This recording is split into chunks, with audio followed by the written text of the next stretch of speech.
Hey, this is Mike from Helium Street, and I'm so glad you could be here today. Now, if you're here, it's probably because you're trying to figure out what type of coax to buy for your Helium Hotspot. Well, we're here today to try to make that easy for you. So stay tuned.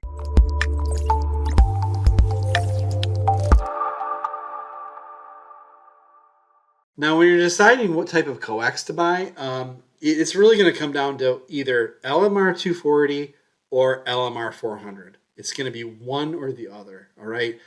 You don't want to skimp on this because losing your signal between your antenna and your miner is going to totally ruin any efforts to try to mine any HNT. So make sure you get a good quality cable. We buy all of our cable from MPD Digital. We're an affiliate for that company. They have great customer service. Their shipping is really, really good, and they have really good selection of products. But when I talk about selection, we want to make this easy for you, right? We're either looking at the 240 or the 400. Now, just by definition, 240 is a little bit smaller cable. I have a piece of it right here. It's a little bit smaller cable, and it's easier to use, but it doesn't carry quite as strong of a signal strength as the 400. And of course, the 400 is a much heavier cable, much thicker. Now, MPD Digital carries the Times Microwave brand, which is what these are. The Times Microwave brand is a top-of-the-line coax. All right, so that's just all there is to it. It's kind of like the best you can get, right?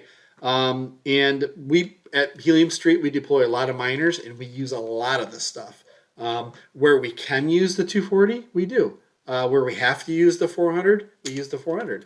Now, I also want to mention that the MPD Digital also carries their own named brand, which is called MPD 400. It has all the same specifications that the LMR 400 has, but this is what they call the Superflex. It's a little bit more of a flexible cable, and it is. And we're really starting to transition to this at Helium Street for a lot of our Helium Hotspot miners that we're deploying. It's a really easy to use. This happens to be white. You can get it in white. You can get it in black. The same thing with the Times Microwave brand. You can get that in black and white also. But we get it in the white because this just happens to be an installation for one of our installation series. It's the purple series, and it's for a pole mounted. It's on an aluminum pole, and we're running the white wire up along the pole. And we just didn't want to have that black wire to be kind of an eyesore, right? So we went with the white wire, and it's a lot better appearance for the homeowner, and they're a lot happier with that than the black. So we went with that. So really, what is the difference other than signal loss? You're really looking at the usability of the coax, and in this case, a little bit of flexibility when you get the MPD brand. So either are great. MPD Digital has made available a discount code, and you can access that at heliumstreet.com, and you'll see links for the 240, and you'll see links for the LMR 400, and also the MPD 400. So you can go in either direction. So if that's all you needed to know, then you can stop here. But if you want to learn a little bit more about deciding between the 240 or the 400, that's what this is all about. So we're going to try to, again, make this as simple as we can. If you're going up to 25 feet, you can stay on the 240. You can use a 240 cable, and you'll have no problems up to 25 feet. And so, just know that 25 feet carries with it a 2.2 dB of signal loss. Now, you can calculate your own signal loss. So say, for example, you want to run it at 17 or you want to run it at 15. You can go to the bottom of heliumstreet.com and pick up the line loss calculator button, click on that, and it'll open up a page, and you can do the calculation for what your line loss would be for whatever length of cable you want of any type of cable. You can pick either the 240 or the LMR 400. So for the LMR 400, you're not going to want to go more than 100 feet. All right. So we haven't had a lot of applications where we've gotten up that far. but we have had some longer runs of LMR 400, and it has been no problem.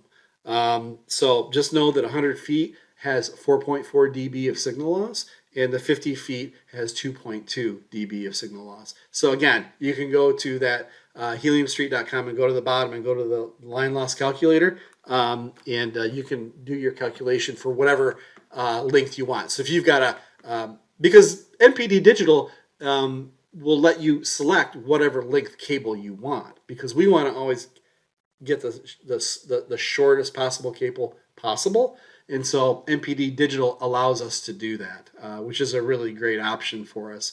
So if you've got 37 feet of LMR 400 and you want to know what the line loss calculation is for it, go ahead and go to that link and you can figure that out.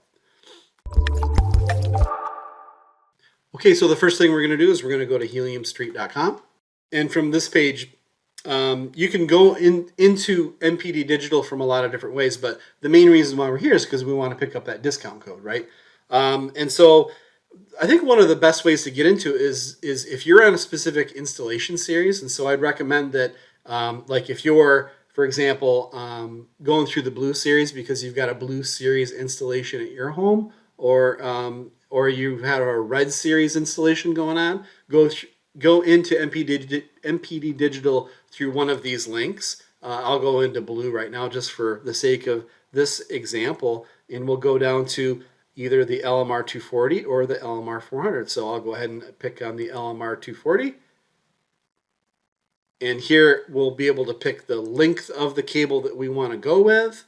I'll just say I want to go 9 feet, and I want to go with a N-type male, and I want to go the other end an N-type female, and that's basically how this website works.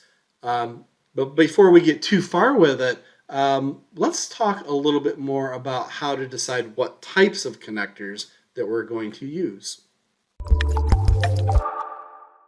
So how do you decide what type of connectors you use? Well, the first thing we need to do is put this into perspective a little bit. The antenna and the miners are usually going to have fixed connections. They're not typically going to change at all. Certainly not the miner. The miner should not change, and nor should the antenna if you buy the rack type antenna.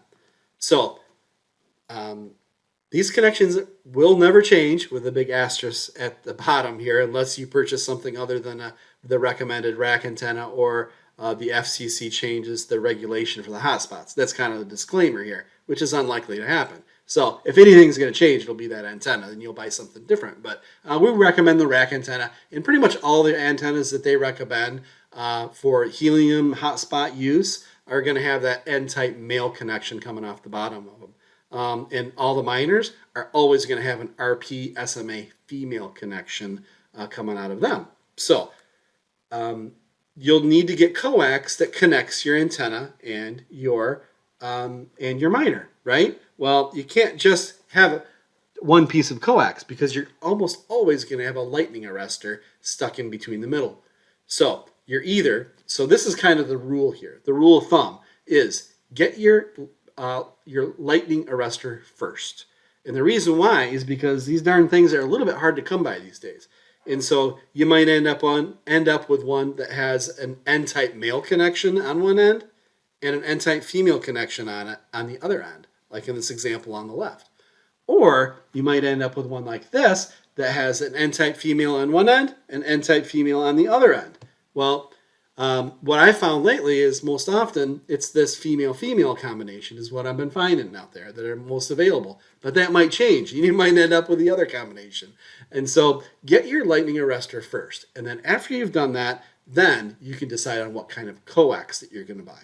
Okay? So I'm going to show you two different examples because there's basically just two different types of lightning arrestors that you can get. My first example is going to be this one.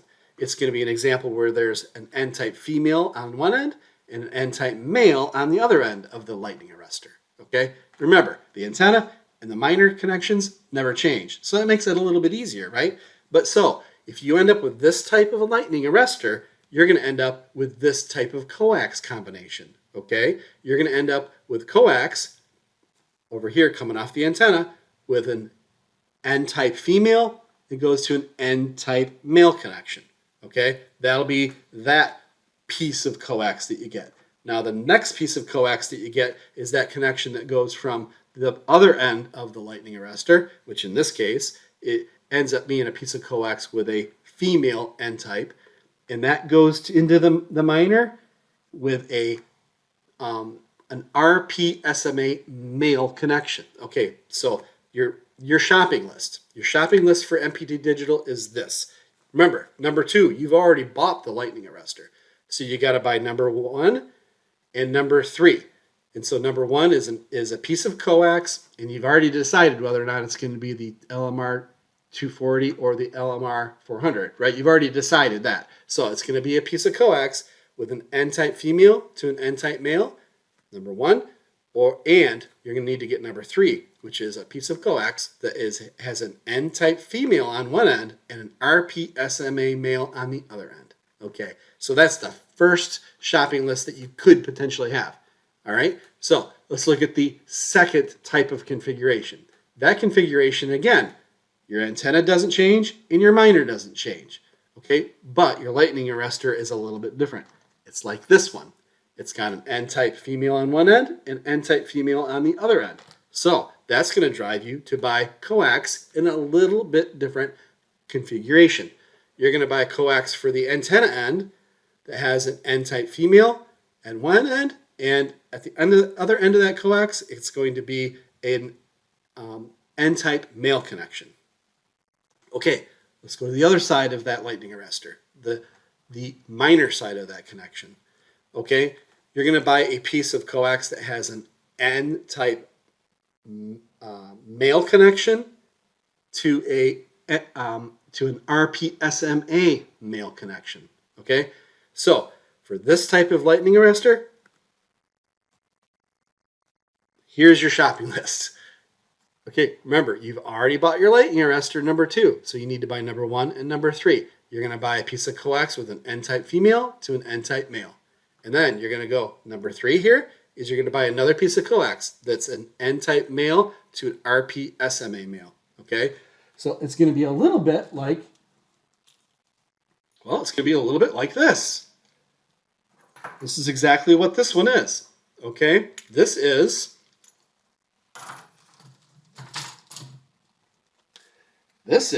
exactly this. This is number 1 and this is number 3. Okay, as you can see, it's got an N-type female on one end, which is this one. And on the other side of it, of that number 1, is an N-type male. So right there, female and a male. My piece of coax, it's about 27 feet. The next one, which is number 3, is going to be, this is just actually a little jumper because it's just going to be a little jump, right? I'm going right from the other end of my lightning arrestor, which is an N-type male, to my RPSMA male right here, which is a much smaller connection. So there you go. There's a perfect example of this specific shopping list. All right, so I hope that was easy for you. I know that you might have some questions, so again, put the comments in the comment section, and you know the routine. Like, subscribe, hit that bell icon so that you get alerted of when we have new videos just like this. We plan on publishing a whole bunch of stuff that's related to various installation series, so check out the different installation series also. We've got blue, red, purple, orange. There's a number of different series based on different types of installations, so check those out. And also, if we were thinking about maybe putting together a PDF for this, and you know, for the specific wiring configurations, if you think that would be helpful, leave a comment in the comment section, and we'll see if we can get a link out there on heliumstreet.com to help you out, and you can download that and use it for when you're shopping for your coax. And again, if you need any of this coax, make sure that you're going to heliumstreet.com, picking up the link and picking up that discount code. It's right there on the button. So literally just go in the Helium Street, look at and you click on it, and it takes you right into MPD Digital. Super easy. So again, thanks for being here and have a great day. Bye now.